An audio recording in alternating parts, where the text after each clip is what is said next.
ඔයාලා දන්නවද රුසියාව ඉතිහාසයේ කරගත්ත ලොකුම මෝඩ වැඩක් ගැන? හැමෝම ඇලස්කාව ගැන අහලා ඇති. ඇමරිකාවට අයිති වෙච්ච ලොකු හිමකඳු වලින් පිරිච්ච රටක් තමයි ඇලස්කාව කියන්නේ. ඒත් 1867 වෙනකම්ම ඇලස්කාව කියන්නේ ඇමරිකාවේ කොටසක් නෙමෙයි.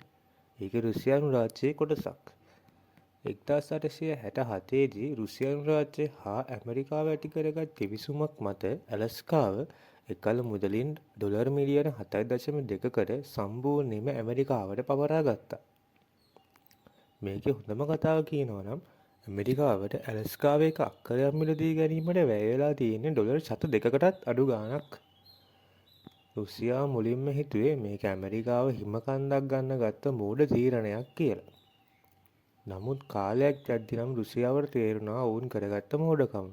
ඇලස්කාව ස්වභාවික ඛනිජ වලින් පිරුණු රාජ්‍යයක් බවට පසුකාලීනව සොයාගත්තා. අතිවිශාල රන් නිධි, සිංක් නිධි, ගෑස් නිධි හා තෙල් නිධි ඇලස්කාව තුළින් සොයාගත්තා. එමෙන්ම ප්‍රදේශයේ පවතින විශාලම ධීවර කර්මාන්තයට හිමිකම් කියන්නේ ඇලස්කාවයි. එනවා නේද කාලයත් එක්ක ගන්න තීරණ උඩු යටිකුරු වෙන හැටි. තවත් මේ වගේ විශේෂ කරුණු දැනගන්න අපේ Facebook page